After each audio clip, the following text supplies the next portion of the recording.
Di sini ada beberapa tahapan. Yang tahapan pertama yaitu dari pemerintah. Pemerintah sendiri di sini mempunyai kepentingan dan tanggung jawab. Tanggung jawab di sini tanggung jawab moral dan tanggung jawab sosial. Dan pemerintah sendiri mempunyai cabang yang berlokasi antara bank sentral atau lembaga independen.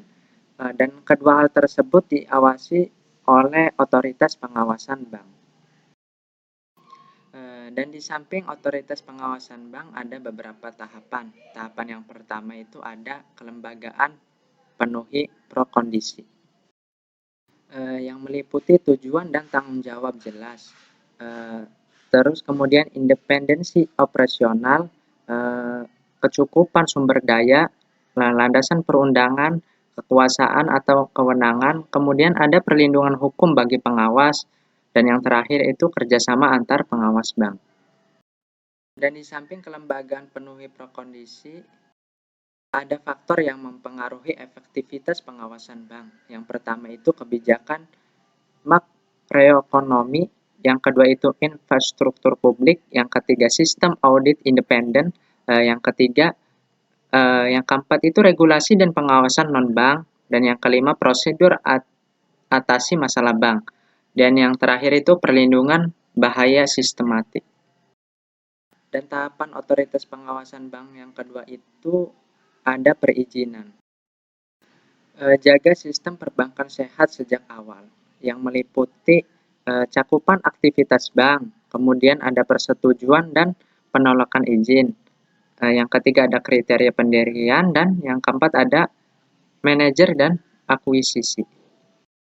Dan tahapan yang ketiga itu ada regulasi prudensial, yang minimalkan resiko, jaga kecukupan modal, share capital upfront, dan good governance, yang meliputi capital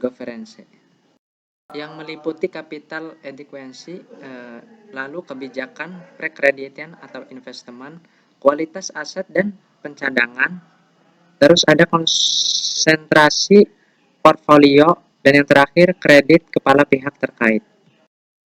Kemudian resiko pasar, resiko operasional, manajemen resiko, kontrol internal, dan audit internal dan eksternal.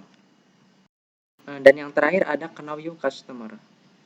Dan tahapan yang keempat itu ada metode pengawasan, yang meliputi offset and offset supervision, dan yang kedua ada pelapor and statistik, dan kontrak reguler dan manajemen bank, dan yang terakhir ada pengawasan atas dasar konsolidasi. Tahapan kelima ada informasi pengawasan yang meliputi pencatatan atas dasar kebijakan dan praktek akuntansi yang konsisten. Dan yang kedua ada gambarkan keadaan yang sebenarnya, dan yang ketiga ada pengumuman reguler. Tahapan keenam ada kewenangan formal pengawas yang meliputi kebijakan tindakan korektif tepat waktu bila terjadi pelanggaran atau bahayakan depositor. Dan yang kedua ada berwenang cabut izin usaha. Dan terakhir pengawasan otoritas bank adanya kerja sama antara pengawasan bank, yang meliputi pengawasan global terkonsolidasi. Yang kedua ada kontrak dan pertukaran informasi dengan pengawasan lain, dan yang terakhir ada kesetaraan perlakuan atau pengaturan bank asing dengan bank domestik. Kemudian di bawah otoritas pengawasan bank adanya sistem perbankan yang aman dan sehat atau safety nets, atau exit policy, yang terdiri dari perlindungan dan kepuasan nasabah bank. Dan yang kedua ada kondisi dan pertumbuhan ekonomi yang kuat dan sehat. OJK adalah lembaga yang independen yang mempunyai fungsi, tugas, dan wewenang pengaturan, pemeriksaan, pengawasan, dan juga penyidikan. OJK dibentuk berdasarkan Undang-Undang Nomor 21 Tahun 2011 yang berfungsi menyelenggarakan sistem pengaturan dan pengawasan terhadap keseluruhan kegiatan di dalam sektor jasa keuangan. Jadi dibentuknya otoritas jasa keuangan itu sudah memiliki fungsi tersendiri, yaitu untuk mengatur dan mengawas yang terintegrasi terhadap kegiatan dalam sektor jasa keuangan. Kemudian otoritas jasa keuangan didirikan untuk menggantikan peran Bapepam LK dalam pengaturan dan pengawasan pasar modal dan lembaga keuangan, serta menggantikan peran BI atau Bank Indonesia dalam pengaturan dan pengawasan bank, serta untuk melindungi konsumen di industri jasa keuangan. Selanjutnya yaitu tujuan dari otoritas jasa keuangan. Tujuannya agar keseluruhan kegiatan di dalam sektor jasa keuangan. Yang pertama yaitu terselenggara secara teratur, adil, transparan, dan juga akuntabel. Dan yang kedua, mampu mewujudkan sistem keuangan yang tumbuh secara berkelanjutan dan stabil. Dan yang ketiga, mampu melindungi kepentingan konsumen dan masyarakat. Nah, selanjutnya yaitu ada tugas dan wewenangan otoritas jasa keuangan. Jadi, otoritas jasa keuangan itu mempunyai pengaturan dan pengawasan terhadap yang pertama, terhadap kegiatan jasa keuangan di sektor perbankan serta non-perbankan. Dan yang kedua, ada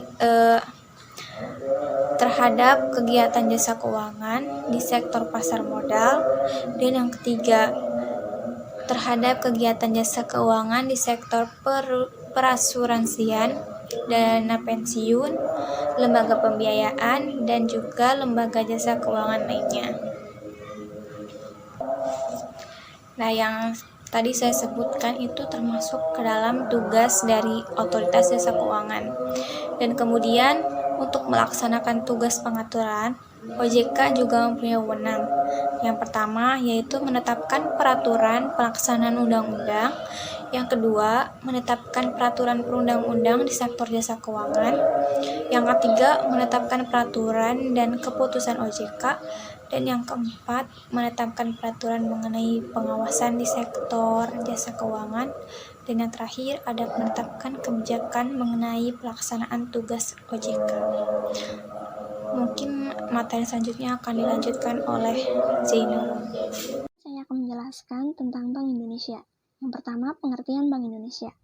Bank Indonesia merupakan bank sentral Republik Indonesia yang mempunyai satu tujuan, yaitu mencapai dan memelihara kestabilan nilai rupiah.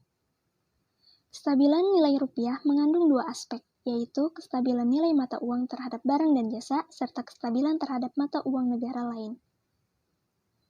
Sejak tahun 1999, status Bank Indonesia ditetapkan sebagai lembaga negara yang independen dan memiliki kewenangan penuh dalam menjalankan tugasnya, serta bebas dari campur tangan pemerintah atau pihak lain. Hal ini diatur dalam Undang-Undang Nomor 23 tahun 1999 tentang Bank Indonesia yang kemudian diubah melalui Undang-Undang Nomor 6 tahun 2009. Selanjutnya, tujuan dan tugas Bank Indonesia. Sebagai bank sentral, Bank Indonesia memiliki satu tujuan, yaitu mencapai dan memelihara nilai rupiah. Kestabilan ini bisa mengandung dua aspek, yaitu yang pertama, kestabilan nilai mata uang pada barang dan jasa, dan yang kedua, kestabilan nilai mata uang pada mata uang negara lain. Aspek pertama dapat diukur melalui perkembangan laju inflasi, sedangkan aspek kedua tercermin dari nilai tukar rupiah terhadap mata uang negara lain. Keberadaan tujuan ini diharapkan dapat memperjelas sasaran apa yang harus dicapai Bank Indonesia dan batas-batas tanggung jawabnya. Dalam upaya mencapai tujuannya, Bank Indonesia didukung oleh 3 pilar yang merupakan 3 bidang tugasnya, yaitu yang pertama, menetapkan dan melaksanakan kebijakan moneter, dan yang kedua, mengatur dan menjaga kelancaran sistem pembayaran. Yang ketiga, stabilitas sistem keuangan. Adapun wewenang Bank Indonesia, yang pertama, kewenangan membuat kebijakan moneter. Bank Indonesia harus bisa menetapkan dan juga menentukan target moneter dengan cara menentukan tingkat inflasi yang terjadi di Indonesia setiap tahunnya. Itu saja penjelasan dari kelompok 10. Kurang lebihnya sekian dan terima kasih. Wassalamualaikum warahmatullahi wabarakatuh.